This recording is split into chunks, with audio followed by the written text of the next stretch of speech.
Bom dia para todos. Desculpem meu português se não compreendem alguma coisa, mas tento fazer um esforço para que Vossas Excelências compreendam. Hoje eu vou falar sobre uma coisa que eu acho que vai mudar a visão primeiro do debate, mas também de como se compreende o problema da Venezuela. Temos que começar entendendo que o chavismo não é uma força política. O chavismo é um grupo do crime organizado transnacional.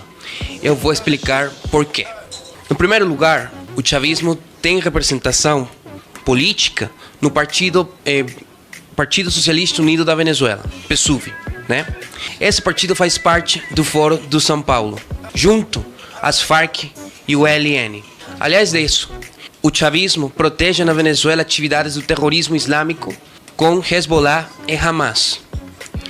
Então, aliás disso, lavagem de dinheiro e corrupção fizeram do meu país um local para que o crime organizado transnacional tiverá proteção das instituições do Estado. Por isso que na Venezuela não é possível fazer política normalmente. Quando o professor fala que os venezuelanos têm que resolver os problemas dos venezuelanos, é muito difícil para nós, porque não existem instituições. Temos temos 2 Supremos Judiciários, temos 2 parlamentos, temos Maduro usurpando o poder, temos o presidente Guaidó tentando cessar a usurpação.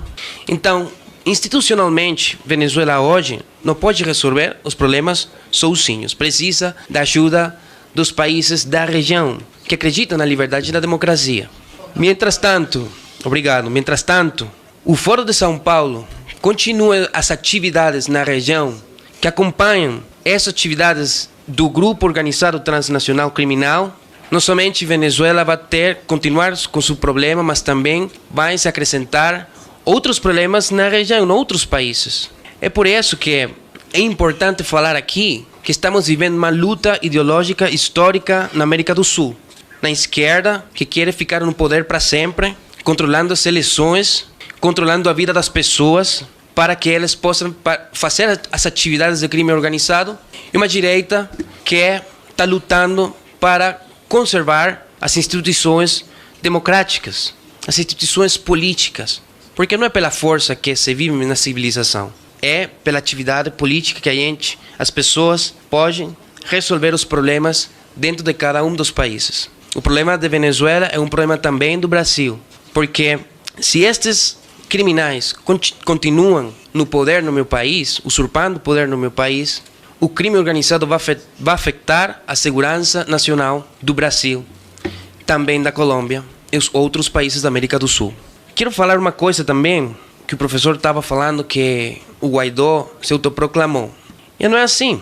O dia 20 de maio do ano 2018, aconteceu uma eleição que foi um fraude. Foi fraudada totalmente. O Rumo Libertado e outros movimentos políticos da Venezuela fizeram uma campanha do boicote. 80% da população não participou dessa eleição. E como é que é legítimo um presidente que fez uma eleição onde as pessoas não participarem?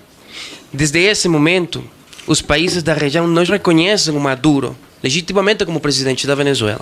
Isso foi em maio do ano 2018. É por isso que o Guaidó, fazendo o que fala a Constituição, ele assume os poderes do Executivo para, posteriormente, chamar umas eleições. Mas na Venezuela não é possível fazer eleições neste momento. Primeiro porque o Maduro está aí no poder. E segundo, se o Maduro sair e o chavismo fica aí no poder, é impossível fazer eleições também. Então, o que se precisa agora é que o Maduro saia do poder, que o governo de transição tenha feito, resolva os problemas humanitários, resolva os problemas institucionais da Venezuela, para que posteriormente os venezuelanos tivéssemos a oportunidade de fazer eleições creíveis, livres. Mas por enquanto ainda não é possível fazer eleições. Aliás disso, é importante falar que o diálogo que está dirigindo a Noruega somente está beneficiando o Maduro e o chavismo. Não está tendo nenhum benefício para o povo venezuelano, nenhum. Se esse diálogo fora bom, os venezuelanos estiveram fugindo agora do meu país. Por quê? Porque esse diálogo somente ajuda o Maduro a ficar no poder. Não pode acontecer diálogo com criminais no poder. porque somente beneficiam elas. Não vai solucionar o problema. Por isso, a gente agradece o governo do Brasil por ter uma postura importante com essa matéria. De não acreditar nisso, como também funcionários dos governos da Colômbia, dos Estados Unidos e outros países. Os verdadeiros aliados da luta venezuelana pela liberdade é o Brasil, a Colômbia, os Estados Unidos, os países da América do Sul, mas os aliados de Maduro são de outras regiões, com outros interesses, diferentes aos interesses nossos ocidentais, diferentes aos nossos interesses latino-americanos. E eles, professor, se têm interesses importantes nas riquezas da Venezuela, mas de outros países também na região. Então, não é bom para esses caras que não são daqui, da Latinoamérica, que fique Cuba aí como uma ditadura, que fique Venezuela como um regime criminal, a Bolívia, a Nicarágua. É bom para eles, mas não é bom para nós, os latino-americanos.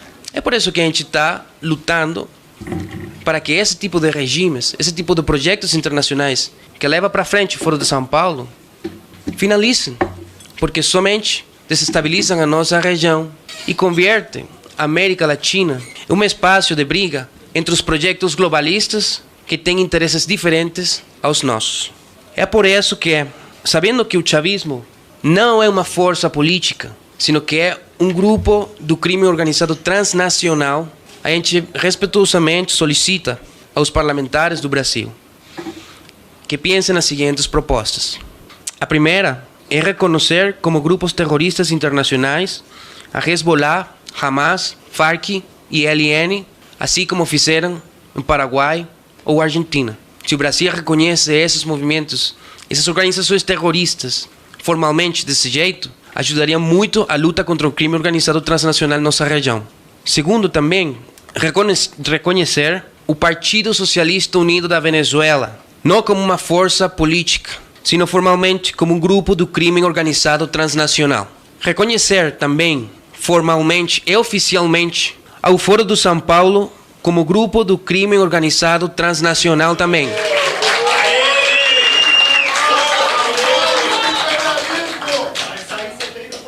A gente está pedindo também para vocês, deputados, parlamentares, que não reconheçam eleições com Maduro no poder ou se o chavismo continua controlando as instituições sem ele. A gente está pedindo também que não acreditem em nenhum diálogo, especialmente o diálogo da Noruega, porque somente dá tempo para o regime ficar no poder.